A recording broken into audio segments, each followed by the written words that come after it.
নতুন মাস শুরু, বদলে যেতে পারে আপনার দৈনন্দিন খরচের হিসাব। LPG, UPI, ATM, pan card একাধিক ক্ষেত্রে আসছে নতুন নিয়ম। ট্রেনের সফরের আগে অবশ্যই দেখে নিন এই গুরুত্বপূর্ণ খবর।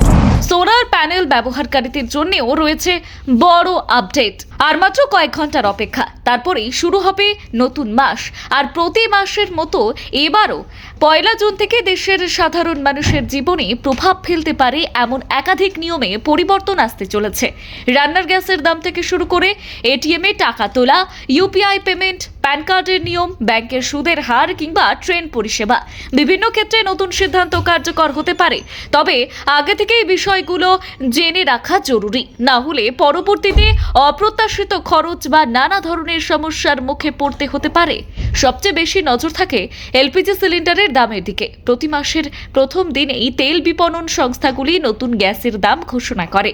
তাই জুন মাসের শুরুতে গ্যাসের দামে পরিবর্তন আসার সম্ভাবনা রয়েছে।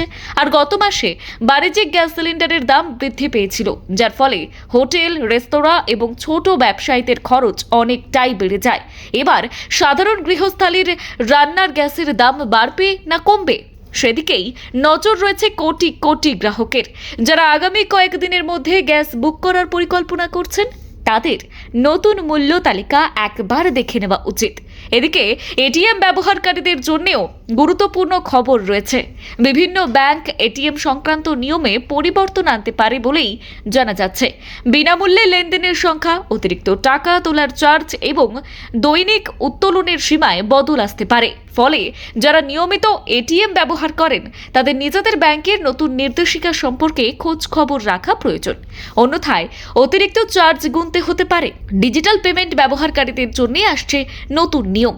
বর্তমানে ইউপিআই এর মাধ্যমে টাকা পাঠানোর সময় অনেক ক্ষেত্রে ব্যবহারকারীর নিজের সেট করা দাম দেখা যায়, কিন্তু নতুন ব্যবস্থায় টাকা পাঠানোর আগে স্ক্রিনে দেখা যাবে ব্যাংক অ্যাকাউন্টে নিবন্ধিত আসল এবং ভেরিফাইড নাম। আর এর ফলে ভুল ব্যক্তির কাছে টাকা পাঠানোর সম্ভাবনা কমবে এবং প্রতারণা রোধেও সুবিধা হবে। বিশেষ করে অনলাইন জালিয়াতি কমানোর ক্ষেত্রে এই পদক্ষেপ গুরুত্বপূর্ণ বলেই মনে করা হয়েছে। প্যান কার্ডের নিয়মেও কিছু পরিবর্তন কার্যকর হতে পারে। আয়কর দফতর ইতিমধ্যেই বেশ কিছু নির্দেশিকা জারি করেছে। কিছু ক্ষেত্রে প্যান কার্ডের প্রয়োজনীয়তা কমানো হলেও বড় আর্থিক লেনদেনের ক্ষেত্রে নিয়ম আরও কঠোর করা হয়েছে। উদাহরণ হিসেবে বলা যায়, সম্পত্তি কেনাবেচার ক্ষেত্রে প্যান কার্ডের সীমা 10 লক্ষ টাকা থেকে বাড়িয়ে 20 লক্ষ টাকা করা হয়েছে। তবে 45 লক্ষ টাকার বেশি মূল্যের সম্পত্তি ক্রয় বিক্রয়, উপহার দলিল বা বড় আর্থিক চুক্তির ক্ষেত্রে প্যান কার্ড বাধ্যতামূলক থাকবে। পাশাপাশি বছরে 10 লক্ষ টাকার বেশি নগদ লেনদেন বা উত্তোলনের ক্ষেত্রেও নজরদারি বাড়ানো হবে। ব্যুরো রিপোর্ট, গলসি বার্তা।